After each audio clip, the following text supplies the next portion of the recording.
El Economista Podcast. Soy Eduardo Huerta y estamos en Dinero, Finanzas y más. Les recordamos que puede seguir todas las noticias de esta casa editorial en X @El Economista, Facebook El Economista, en la web www.eleconomista.com.mx. Muchas gracias por su amable atención a este podcast Dinero, Finanzas y más del periódico El Economista. Tenemos ahora a Felipe Mendoza y Diego Albuja. Ellos son analistas de mercados de AETFX, una empresa que es un broker internacional. Ahorita nos platicarán un poco de esto y es muy interesante que los tengamos en este momento porque acaban de ser las elecciones en Estados Unidos y el mundo está moviéndose, ¿no? Felipe, gracias por estar aquí. Gracias, Eduardo, encantadísimo de estar aquí contigo. Diego, gracias por venir aquí al Espacio del Economista. Muchísimas gracias, Eduardo, encantado de la vida. Oigan, platíquenos un poquito, ATFX, ¿qué es? Bueno, ATFX es un broker, es un intermediario de inversiones entre, básicamente, pues, claramente el inversionista y el mercado financiero. Lo que hace ATFX es buscar acercar la posibilidad de invertir a diferentes personas de todos los ámbitos en mercados globales, precisamente pues para que puedan manejar sus carteras, sus portafolios, sus inversiones y en momentos como ahora que está tan interesante el mercado, poder tener accesibilidad muy rápida y muy fácil y muy eficiente a invertir en los mercados financieros. Diego, ¿en qué podemos invertir a través de su plataforma? Como bien dice Felipe, nosotros podemos invertir en muchos mercados. De hecho, manejamos mercados de Forex, criptomonedas, todo lo que tenga que ver como tal con CFDs, ya que obviamente pues eso significa contratos de diferencia de precio. Entonces, realmente nosotros estamos en todos los mercados globales en los que tú puedas obviamente optar por compra y venta de cualquier activo financiero. Puedes comprar deuda, puedes comprar acciones, puedes comprar criptomonedas, todo lo que se pueda comprar. Que ya están muy de moda los brokers, ¿no? En el mundo, ¿no? Están impresionantes. ¿Ustedes en cuántos países operan? Nosotros actualmente estamos a nivel global, prácticamente en todo el globo terráqueo, exceptuando unos países como Estados Unidos y algunos otros por temas de regulación, pero tenemos 26 oficinas a nivel mundial. Acá en Latinoamérica tenemos 4 equipos territoriales, Ecuador, Colombia, México y Argentina, con oficinas presenciales. Tenemos 6 oficinas alrededor de Latinoamérica y pues para toda Latinoamérica 100% disponibles para operar. ¿Cómo cuántos clientes tienen, Diego? Tenemos hartísimos. Y aquí vale recalcar algo, Eduardo. ATFX, para poder complementar eso, se divide en 2 partes. Tenemos la parte institucional, ya, para poder contestarte la pregunta de los clientes, y la parte retail. Entonces, yo siento que más o menos es un 60-70% la parte institucional que brinda el servicio como tal de proveedores de liquidez a instituciones financieras. Y tenemos la parte retail, que como bien te contó Felipe, que es la parte en donde cualquier tipo de persona inversionista quiere invertir en cualquier tipo de activo global. Entonces, tenemos clientes, de hecho, yo siento que son realmente millones. Ya, yo siento que son millones de personas tomando en cuenta esta división, ¿no? De clientes institucionales con clientes retail. En clientes institucionales, esta parte que decías, darles liquidez. Exactamente. A ver, ¿cómo es eso? Vale, básicamente lo que hace la división de ATFX Connect es apoyar más los servicios que, como sabes, se dividen básicamente las necesidades de un cliente normal, de un cliente de fondos más pequeños, de inversiones más recurrentes, a ya instituciones o operativas que son mucho más institucionalizadas y bancarias. Entonces, ATFX Connect es la división que busca brindarle los servicios específicos a instituciones, a bancos, a family office, a fondos de inversión, mesas de dinero, que como sabes, pues no requieren lo mismo, por supuesto requieren cosas mucho más sofisticadas que el cliente, digamos, más pequeño, que hace inversiones no como su nicho profesional, sino más por temas extras o por ingresos aledaños a su profesión principal. Este tema de los brokers y la atención nos podría llevar todo el espacio de esto, ¿no? Nos podría llevar y además quitemos el comercial, ¿no? Y lo digo en un muy buen sentido. Vayamos a lo sabroso. Estados Unidos acaba de tener elecciones. Desafortunadamente Donald Trump arrasó, ¿no? Felipe, ¿qué pasa? ¿Qué le espera al mundo con este presidente? Bueno, realmente el escenario Donald Trump era un escenario que ya el mercado estaba descontando. Es decir, para el mercado financiero no fue una sorpresa que Donald Trump ganara ayer. Es más, sorpresa hubiese sido que Kamala hubiese ganado para el mercado financiero, ¿ok? Porque pues el mercado, sabes, se opera o el profesional lo opera no esperando a que salga la noticia, sino pensando cuando la noticia vaya a salir, cuando se vaya a dar el hecho. Entonces, para los mercados era un escenario que ya se descontaba. Hemos visto la reacción del mercado el día de hoy, bastante emocionado y eufórico el mercado con la victoria de Donald Trump, llevando índices americanos a máximos de sesión, a máximos un poco históricos en algunos de los índices e impulsando muchos de los mercados. Siempre lo hemos dicho, que hayan cosas buenas o que hayan expansiones en una parte del mundo siempre igual hace temblar a otros en otros lugares, especialmente por las políticas de Donald Trump y lo que comentó en campaña, ¿no? Que por ejemplo nosotros como países emergentes nos tiene pensando bastante qué va a pasar, qué va a suceder, porque pues sus políticas de cierta manera van un poquito en contra de los países emergentes y de China, de India, bueno, de todos estos países que están a la expectativa de qué puede suceder.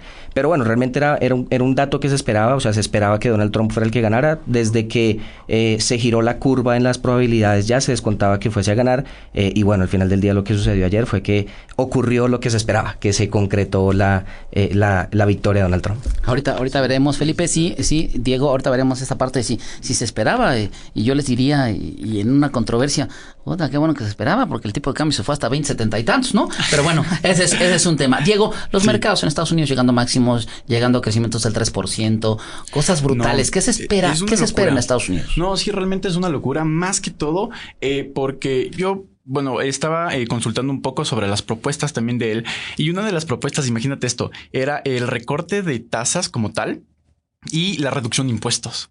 ¿Qué es lo que permite eso? El crecimiento como tal de empresas, para que puedan obviamente entrar en Estados Unidos y puedan tener ese crecimiento en cualquier tipo de ámbito. Eso ayuda a que todos, y esto de hecho pasó el 2016 cuando lo que pasó con Donald Trump, que todos los mercados tuvieron un bajón bastante fuerte, pero luego siempre cuando existe un bajón en el mercado existe una recuperación, y eso es lo que hace como tal estas propuestas más la especulación del mercado, hace que llegue el mercado como tal de las empresas tecnológicas, por ejemplo, es un ejemplo, que llegue a máximos históricos. Entonces, de hecho, esto es el efecto Trump, ¿no? Que realmente hace que ese crecimiento bastante fuerte sea visto por este tipo de empresas, y eso realmente pues ayuda al crecimiento económico de Estados Unidos. A los gringos les va a encantar que les bajen los impuestos, ¿no? y que bajen la tasa de interés. Pero pues en otras latitudes como que no nos va a gustar eso, ¿no? Uf. ¿No, Diego? Entonces esa parte hay que verla fuera. A ver, en Estados Unidos ven ustedes crecimiento. Él ha dicho que el país va a la baja, ¿no? Que estaba muy mal.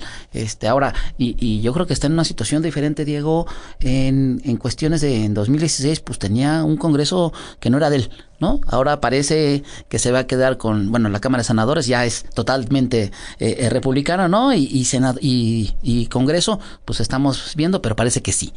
¿Qué va a pasar? ¿Qué va a hacer? Y vamos a ver muy rápido, Felipe, si podemos ver hacia México. Y ahorita vamos, como Jack el Destripador, destripando todas estas cosas, hacia México. ¿Cómo ven al presidente de Estados Unidos con México y sus políticas? Bueno, podemos incluso complementarlo con la línea que estaba comentando mi compañero Diego, porque aquí pasa algo, y es que Estados Unidos efectivamente no es que esté a la baja, pero tiene una necesidad principal hoy, y es que tiene que ponerse a producir. Y por eso Donald Trump está haciendo lo que está haciendo. Lo que perdió Estados Unidos durante el mandato Biden realmente fue la producción y, digamos, como ese monopolio de controlar lo que se comercia y lo que se vende en el mundo, y sabemos pues que se lo delegó, se lo regaló a China en gran medida. ¿Qué están haciendo las políticas y las propuestas de Donald Trump? Hacer que toda esa producción vuelva a su país. Si nos damos cuenta, las políticas que está tomando son de cerrar mi frontera. Si ustedes producen aquí adentro, son mis amigos, pero el que produzca afuera y me quiera entrar algo de comercio, va con aranceles. Son mis enemigos, dice Felipe, ¿no? Hacernos amigos de nuestros enemigos. Exacto. Entonces lo que están haciendo es cerrar esas fronteras para que pues vuelva esa producción a los mercados. Ahora, de cara a México, eso tiene cosas muy interesantes. ¿Por qué? Porque México es la frontera. A los canadienses no los van a tocar. Canadá es un país muy bonito donde no pasa nada. Uno ni se acuerda que existe Canadá. Pero si nos vamos a lo cercano de Estados Unidos, lo primero que hay es México. Si esas políticas se comienzan a dar, si esas políticas de cerrar mi frontera se comienzan a dar, lo que tú dijiste es totalmente cierto. El mandato de Donald Trump hoy no es el mismo del 2016. Es cierto que el Congreso y el Senado son diferentes, pero China también es diferente. Ya no es como antes que tú decidías si era producto de Estados Unidos o de China. Ya todo está hecho en China. Ya no puedes sacar del mapa a China tan fácil. Entonces ahí México tiene que empezar a jugar un partido muy inteligente y tiene que ser el amigo de todos. Porque México puede llegar a ser ese conciliador que se puede aprovechar de igual ese flujo de servicios, de bienes, de comercio, que tiene que igual entrar a Estados Unidos, porque Estados Unidos está sobreviviendo de la comercialización china, y que por sus fronteras directamente van a decir, no, si el barco trae una bandera china no entra. Ah, pero si trae la banderita de México, sí, aunque el iPhone diga Made in China, ¿sí me entiendes? O Made in Taiwán. Entonces, ese juego de frontera tiene que empezar a trabajarlo muy bien México, y creo que ahí la expansión puede ser muy interesante. ¿Qué pasa? Que México pues está jugando otro partido que como lo dicen diferentes analistas, pues por sus políticas y lo que ven los inversionistas extranjeros, pues ven poco probable o muy dudoso que se empiece a dar este buen feeling entre Estados Unidos y México, pues por la política que también eligió México hace poco. Diego, ¿nos puedes traducir lo que dijo Felipe? ¿Nos va a ir bien o nos va a ir mal? ¿No? No, claro. Más que todo, todo tiene que ver, creo que como les había dicho, con el crecimiento de las empresas y con los productos de exportación. Porque este efecto Trump, o sea, realmente, como yo te había dicho, todo se traduce en una especulación de mercado con empresas tecnológicas de crecimiento y de crecimiento. Dentro del crecimiento de una empresa, pues tiene que haber una exportación e importación de productos para que pueda, obviamente, ayudarse el crecimiento de Estados Unidos económicamente. Entonces, si por ejemplo, es lo que justamente decía Felipe, si es que yo me hago amigo de mi enemigo, pues todos van a querer tener ese como amigo para poder tener ese producto, ¿no? Y eso es bastante interesante dentro como tal de la política monetaria ya. A ver, entonces, ahorita vamos con la parte de los números. Pero para México, pues no migrantes, no los quiere regresar, quiere regresar los DACA, la inseguridad. Donald Trump tiene políticas en las que incluso dice que pues atacar el narcotráfico, que él tendría el derecho de atacarlos en territorio que no es de él. Él quiere revisar el TEMEC, dice que nos va a poner impuestos del 200% por autos chinos que ni siquiera producimos aquí, ¿no? Entonces, el panorama en ese sentido no se ve tan bien, y sobre todo con las políticas de esta nueva administración en México, ¿no? ¿Cómo se ven, Felipe? Correcto, claro. Lo que sucede ahí es que volvemos a lo mismo. De pronto en lo que está haciendo ojos ciegos Donald Trump en este momento es que la administración que va a tener ahora no tiene el mismo contexto que tenía cuando recibió su primer mandato. Bien lo hemos visto, y hemos visto muchas encuestas, muchos datos, muchos comentarios de estadounidenses del común que dicen el mercado latino de mano de obra acá en Estados Unidos es necesario, porque hay muchas cosas que hemos dejado nosotros como estadounidenses de producir. Lo primero que se ha dejado de producir es dentro del territorio los bienes y servicios. Entonces, claro, ¿qué pasa? En esas políticas tan restrictivas, el problema es que el contexto tal vez, en vez de querer mejorar el país, puede que todo fluya a peor, porque es que Estados Unidos necesita de China y Estados Unidos necesita del mercado latino para poder seguir trabajando en lo que están trabajando y poder crecer como lo necesitan. Pongámoslo en este contexto en palabras más sencillas. Si tú necesitas producir dentro de tu país y tu mano de obra local no sabe producir y la de afuera sí, pues los de afuera son tus amigos, no los puedes sacar así como de váyanse y me quedo con todos los que están acá, pero los que están acá no saben qué hacer. Pues no van a tener la producción que necesita empezar a tener Estados Unidos en este momento. A ver, Diego, a ver si piensas lo mismo que Felipe, pero estamos hablando de China, ¿no? Y China no es el mismo de antes. Antes China producía cosas que no eran muy buenas, ahora produce bastante bien, ¿no? Exactamente. O sea, produce muy bien, esa es una situación. Además, China está luchando por ser la primera economía del mundo, ¿no? Entonces los chinos, perdón, Diego, ¿Donald Trump sabe esto? ¿Que puede ser aliado de China? Yo no lo creo. O sea, yo creo que existen contrapartes, ¿no? Yo creo que sí y al mismo tiempo que no, porque también Donald Trump yo siento que es bastante estratégico en lo que hace. Más que todo, bien lo que dices, ¿no? China no es lo mismo que antes. Ahora está produciendo, por ejemplo, estos autos eléctricos, y nosotros sabemos que pues Donald Trump en el sector tecnológico pues lo apoya bastante. O sea, realmente apoya bastante al sector tecnológico, y es por eso que pues tiene ese tipo de quiere tener ese tipo de aliado. Primer punto. Y segundo punto, pues China ya tiene la posibilidad de poder penetrar a Estados Unidos para poder tener estos productos para Estados Unidos de importación. Entonces, o sea, yo sí siento que porque realmente lo está haciendo de una forma estratégica en ese ámbito. Yo tendría alguna divergencia contigo, Diego, en el sentido de decir, el sector automotriz, pues yo no sé, no he visto a Ford, no he visto a Chrysler, no he visto a las empresas estadounidenses hacer autos híbridos eléctricos o avanzar tanto como los taiwaneses, los chinos, los japoneses, o los coreanos, todo este tipo de cosas. Yo creo, y él lo ha dicho, a ver, 200% de impuestos a los autos chinos, ¿no? Claro. Que vengan a México, ¿no? Había una empresa china que BYD, que había dicho que iba a poner una planta en México, ya habían dicho que ya no la ponen, todo este tipo de cosas. Pero a ver, para México va a ser complicado para nosotros el panorama con Trump. A ver, te complemento incluso el comentario anterior, y es que si te das cuenta, China y Estados Unidos están jugando con el mundo. 2 días antes de las elecciones, el Banco Central chino sale a decir en un comunicado oficial que si Donald Trump quedaba presidente veían más fácil el acercamiento con Estados Unidos que con Kamala Harris, cuando durante todos los meses lo que se decía es con Donald Trump es imposible. Y si revisamos la historia, Donald Trump fue el amigo de todos. Él mismo lo dijo en su campaña: conmigo no van a haber guerras, me voy a sentar a hablar con todos. Entonces creo que es un poco un juego mediático por las relaciones que hizo Donald Trump. ¿Por qué justamente le hace tanta puntualización al tema de carros eléctricos? Porque su mejor amigo en campaña fue Elon Musk. Y Elon Musk lo hizo diciéndole: me voy a convertir en tu mejor amigo, te voy a hacer publicidad, pero que aquí no entren carros chinos, por favor. Pero al final del día, ok, los carros chinos van con impuestos, pero el resto de los productos, bienes y servicios de afuera, Estados Unidos los va a necesitar. México le va a ir bien, le va a ir mal.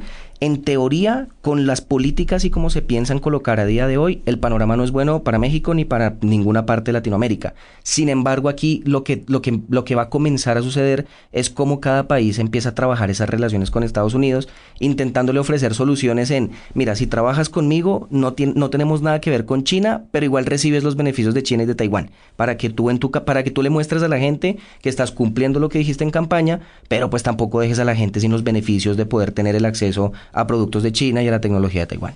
Estamos hablando con los expertos de ATFX, el broker, y Diego, decía Felipe, Elon Musk, pues sí, le puso $130 millones a su campaña, ¿no? Yo hasta también lo apapacharía, pero para hacer autos en Estados Unidos, pues son mucho más caros por hora, ¿no? La productividad y esto que en China y que en México. Ese es un tema que habría que analizar. Vamos a algo diferente, Diego. La Fed, tasas de interés. ¿Cómo ven tasas de interés? Si las bajan, no las bajan, si va a haber una tendencia a la baja, pues porque todo el mundo, lo quiera o no, sigue a la Reserva Federal de los Estados Unidos. Sí, como yo había dicho en el principio, pues sí, o sea, tiene que ver. En los mercados, de hecho, muestran un estímulo de recorte de tasas, más que todo porque, o sea, la parte de la inflación es muy importante dentro de Estados Unidos. Y de hecho, eso no afecta solo a Estados Unidos como tal, sino afecta al tipo de cambio de todos los otros países y países dolarizados como tal. Entonces, sí existe como tal, dentro de la especulación, que exista un recorte de tasas de interés. Ahora, obviamente depende bastante de la nueva política que se viene, porque eso también es importante. Depende la nueva política que se viene para que se pueda tomar estas decisiones de una mejor manera. Sí, pero Donald Trump toma posesión en enero, si no mal recuerdo, Ajá. Y la FED tiene reunión en breve. ¿Bajará? Mañana. ¿No? Claro, el día de mañana. El día de mañana. ¿no? ¿Qué pasa con el escenario de la FED? Y va mucho en el punto de lo que decía Diego de la inflación. Sabemos que Donald Trump, en el crecimiento que propone a los mercados, es inflacionista. O sea, los mercados van a crecer con Donald Trump. Por ende, incluso la Reserva Federal lo dijo. Si Donald Trump gana, vamos a entrar a revisar la posibilidad de no recortar más tipos de interés. Los de mañana seguramente recorten, porque Jerome Powell dijo ayer: yo no quiero ser el protagonista esta semana. Es la primera semana que va a tener vacaciones durante el año. Entonces dijo: esta semana el protagonismo es de las elecciones, yo voy a estar tranquilo, voy a hacer mi trabajo y olvídense de mí. Pero hay que tener mucho cuidado, que las políticas de Donald Trump son bastante inflacionistas por el consumo que trae hacia el mercado financiero. Vimos ayer cómo absolutamente todo subió, mercados que son descorrelacionados suben al mismo tiempo. Eso demuestra pues que las políticas o el sentimiento que trae Donald Trump es inflacionista. Si eso comienza a suceder, el tipo de interés y el recorte de tasas tal vez llegue a un tope, llegue a un suelo, y la Reserva Federal, tal vez para no querer ser protagonista, diga: no las vamos a subir, no las vamos a bajar, pero aquí estamos bien, quedémonos aquí tranquilos y que continúe lo que tenga que continuar, porque pues las políticas de Trump pueden traer inflación y movimientos en los mercados. Que cuando Felipe habla de inflacionista, pues hablaría de consumismo, ¿no? O con mucho consumo, y pues es genial para nosotros porque le vendemos más a los gringos. Entonces eso sería una buena apuesta, ¿no? Con esto del nearshoring y todo ese tipo. Hay que hacer, amigos. Vamos a hacer esta charla al rato que la terminamos como como amigos, no como enemigos, ¿no? Para seguir en esta parte. A ver, peso. Platíquenme, ¿qué onda con ese peso mexicano?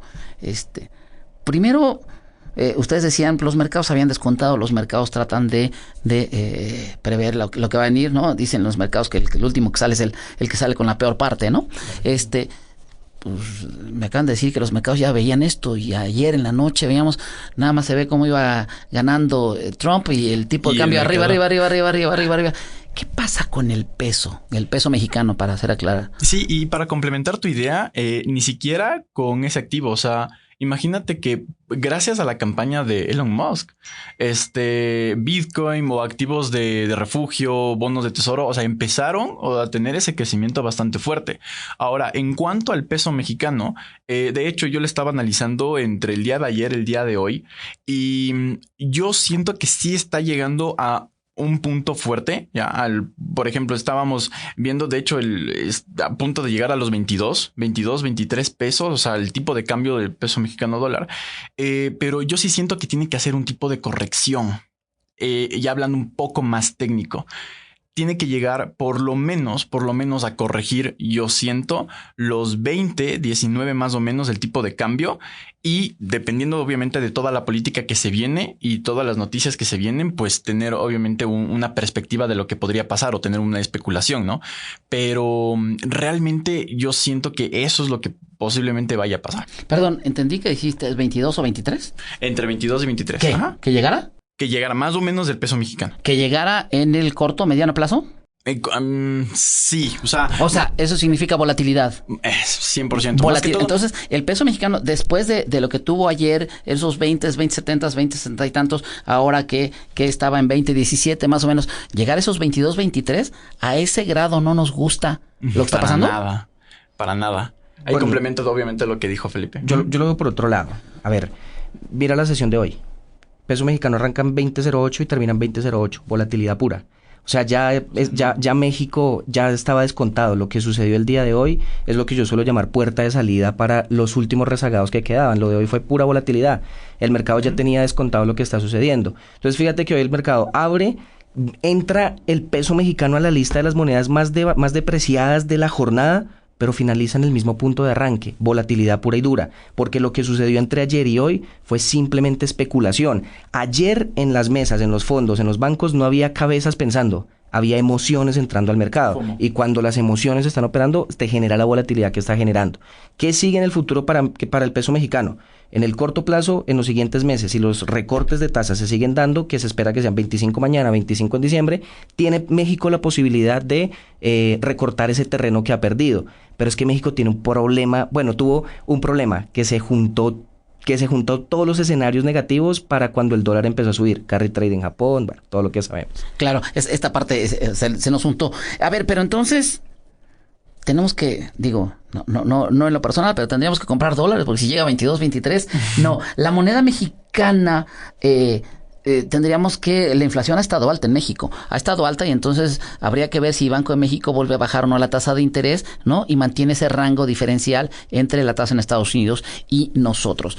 Yo les preguntaría, a ver, díganme, ¿hay un peso fuerte o un peso débil ahora? Porque el año pasado la moneda mexicana era pues la más apreciada frente al dólar, ¿no?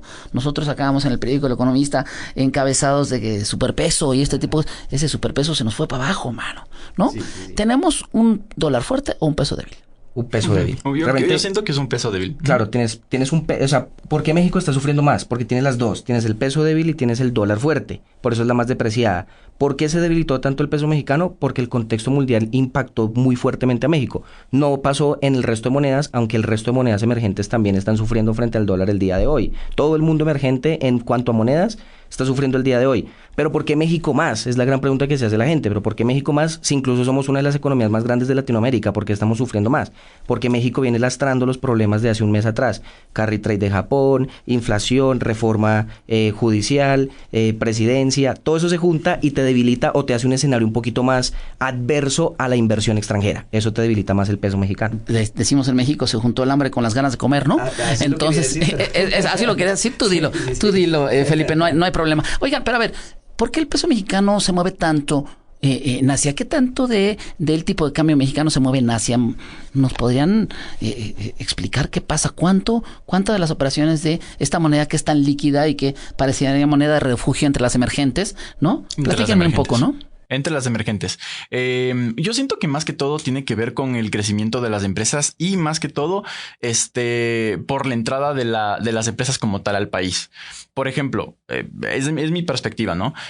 Por ejemplo, si es que entra como tal una empresa a México, como lo que pasó con Tesla, ya, que empezó a poner plantas. Dijo que iba a entrar. Ya, eso repercute obviamente al tipo de cambio. No, pero a ver, Diego, yo lo decía ayer, ¿no? O sea, ayer el tipo de cambio en una apertura en que dices, pues todo el mundo debería estar, digo, es martes, sé que es martes, para ellos es un día importante, pero nosotros, pues la gente debería, digo, no dormida, sino estando bien y en Asia, ¿no? Empiezan a comprar. ¿Qué tanto el porcentaje de la moneda mexicana se comercializa y se maneja en Asia, en otras latitudes? Mira, el porcentaje exacto no lo sé, pero te voy a decir el por qué es de las que más se comercia y justamente la que más sufre. Y es por un tema llamado liquidez. Es decir, la posibilidad de poder comprar en el momento que quieras y vender en el momento que quieras. Las dos monedas más líquidas en Latinoamérica en este momento podríamos hablar que son México, peso mexicano y el real brasilero. Pero el real brasilero ahorita tiene un problema con el dólar mexicano, que bueno, ahí también, con el dólar americano, que ahí también nos enrollamos un montón. Entonces, cuando miras la TAM en general, la moneda más interesante para comerciarla por las posibilidades de comprarla y venderla rápido es el peso mexicano. Por eso tanta volatilidad en el peso mexicano.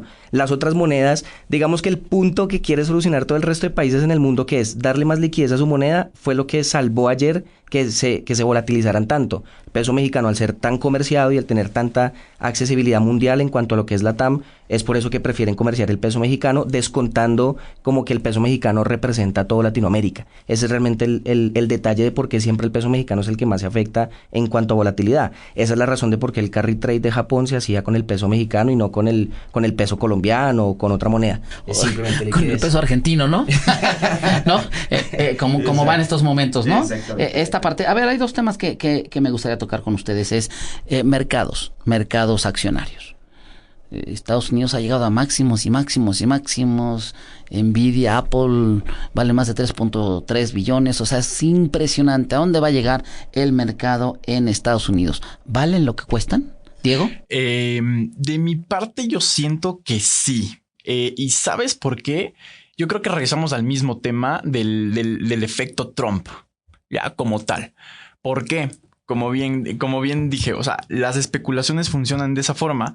Ahorita todos ingresan inversiones como tal por el FOMO que existe, ya como tal, en acciones como tal, por ejemplo, Nvidia, Apple, Tesla. De hecho, estaba viendo una nota ayer que hasta Moderna estaba como que ingresando como tal en el efecto accionario por este efecto Trump. Entonces podría llegar como tal a máximos históricos, como por ejemplo llegó a Nvidia, pero igual yo regreso al mismo punto de que va a haber una corrección, pero va a seguir en crecimiento por el efecto Trump del crecimiento tecnológico que va a tener. Pero el crecimiento, el crecimiento va a seguir, pero una corrección. ¿Y corrección dura o más o menos suave? Yo sí siento que va a ser dura. O sea, entonces sí, hay que vender en este momento las acciones que dice Diego. Nos está diciendo que casi que vendamos. Oigan, hay un tema que a mí me gustaría platicar con ustedes, que ustedes son expertos en esto: criptomonedas, ¿no?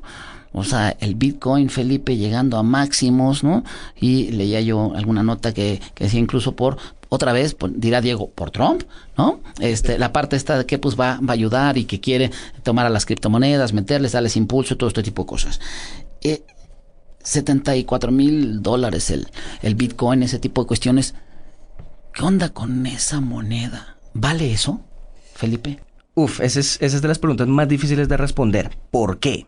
Porque Bitcoin, al parecerse al oro, no tiene datos fundamentales con los cuales matemáticamente o en un modelo financiero puedas evaluar cuánto vale. Es decir, ¿cómo haces para saber si 74,000 es el precio equilibrio de un Bitcoin, si está caro o barato? No es lo mismo como tú tomar los libros financieros de Apple y poder hacer una evaluación y decir, ok, en números está caro o está barato.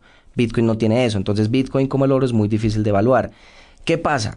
Obviamente, y quedó comprobadísimo ayer, Bitcoin es un mercado que sube 100% por sentimientos, y lo que hizo Donald Trump fue ganarse gran parte del público y mucha parte de la atención mundial en el momento cuando quiso incluir en su conversación de campaña a Bitcoin dentro de pues, sus proyectos y sus posibilidades y todo lo que ha prometido con Bitcoin.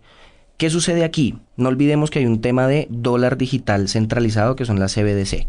¿Qué siento yo? Y esto es mi perspectiva personal analizándolo internamente. Yo siento que lo que está haciendo Donald Trump es ganarse a un público que ya conoce las criptomonedas para que ese mismo público lo apoye en el momento cuando necesite sacar la CBDC del dólar digital centralizado.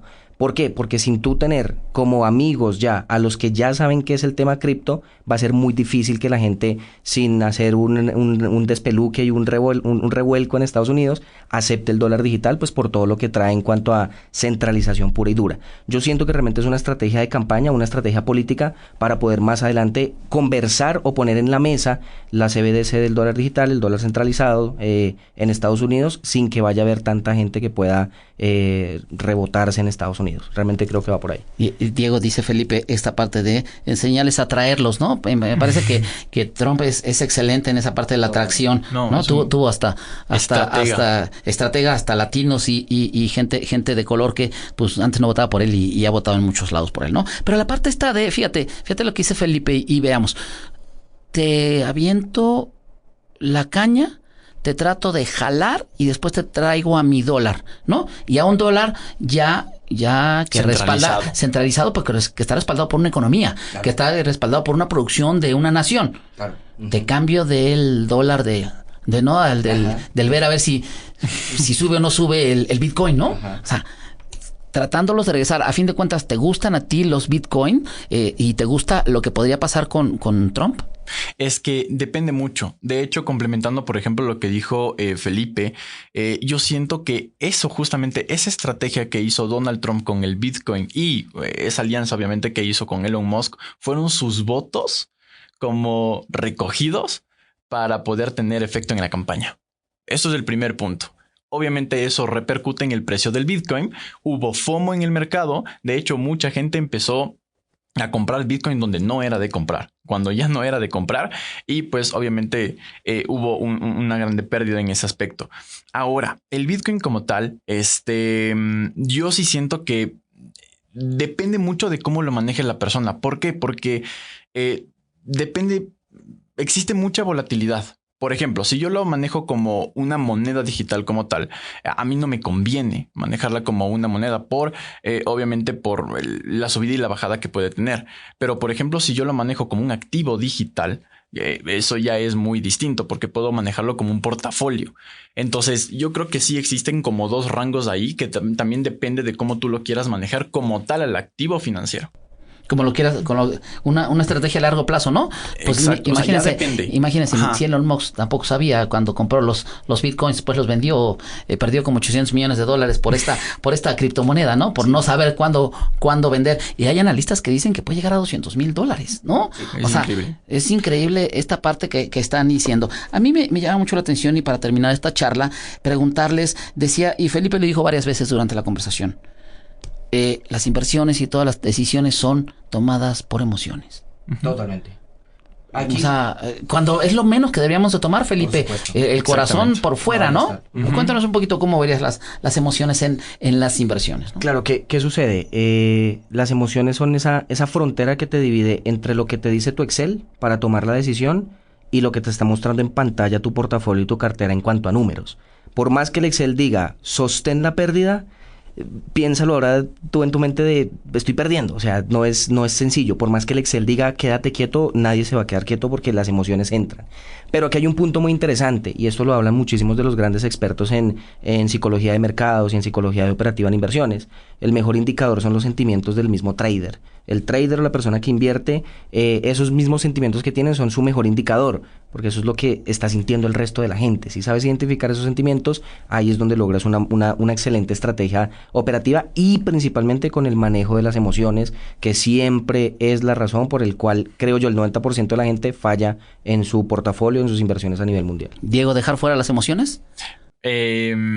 Depende mucho. Sabes que los mercados como tal, y haciéndolo como términos simples, los mercados como tal funcionan con especulación. Y la especulación es igual a incertidumbre. Y esa incertidumbre en un ser humano, ya sea analista, no sea analista, esté viendo el mercado como tal, esa incertidumbre causa miedo. Y ese miedo a la pérdida, como tal, como lo que dijo Felipe, o sea, es miedo a la pérdida y ver que tu gráfico, ver que tu inversión, ver que tu portafolio está en números rojos y perdiendo, hace que tú tomes una decisión errónea. Entonces, depende bastante de cómo tú quieras manejar la emoción. Si tú la quieres manejar a tu favor o la quieres manejar en tu contra. No, bueno, pero la quieres manejar a tu favor, ¿no? Sí, que no te duela. Si yo la quiero manejar, por ejemplo, a mi favor, pues me voy a un gráfico especulativo y me voy al sentimiento de la gente de qué es lo que realmente está pasando en el mercado para poder tener mayor certeza. Sí, te les pondré un ejemplo. Al final el sentimiento, y decía Felipe, ver tu Excel y ver tu portafolio, pero tú tienes el sentimiento de decir, todavía puede crecer, no, todavía puede crecer. Yo diría, imaginemos que digo, yo soy pobre porque soy pobre. Si tuviera dinero con el conocimiento y con todo lo que ustedes los expertos nos van diciendo, pues ya estaría en otro lado, no estaríamos aquí, ¿no? En este podcast. Pero la parte de decir, por ejemplo, a lo mejor el 31 de diciembre del año pasado, yo hubiera dicho Nvidia ya me dio lo que me tenía que dar, ¿no? Mi sentimiento me dijo, ya creció, ya esto.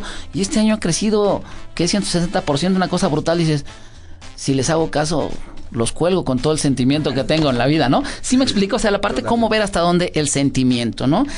Felipe Mendoza, Diego Abuja, analistas de mercado de ATFX, les agradecemos mucho por haber estado en El Economista y esperemos pues que podamos dejar los sentimientos un poco fuera y poner más la cabeza fría en nuestras inversiones, ¿así es? Totalmente, Eduardo. Totalmente. Inicialmente, muchas gracias por la invitación. Recomendación a la gente, empezar a entender la importancia del término del suficiente. Cuando la persona entiende dónde está el suficiente, no le va a pasar eso, de que cierra Nvidia en un buen punto y sigue creciendo y está sufriendo porque dejó de ganar, pero la persona en las inversiones tiene que entender muy bien el término del suficiente. Así que consejito que dejo ahí y nada, muchísimas gracias por la invitación. Creo que Felipe nos dio un disclaimer. Sí, claro. Sí, ya cerró la plática aquí, ¿no?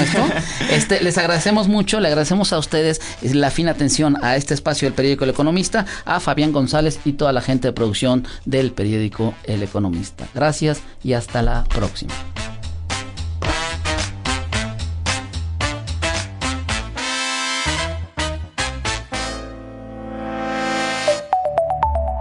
El Economista Podcast. Si este episodio te pareció interesante, entretenido o informativo, no olvides calificarnos con 5 estrellas en tu aplicación móvil de Spotify.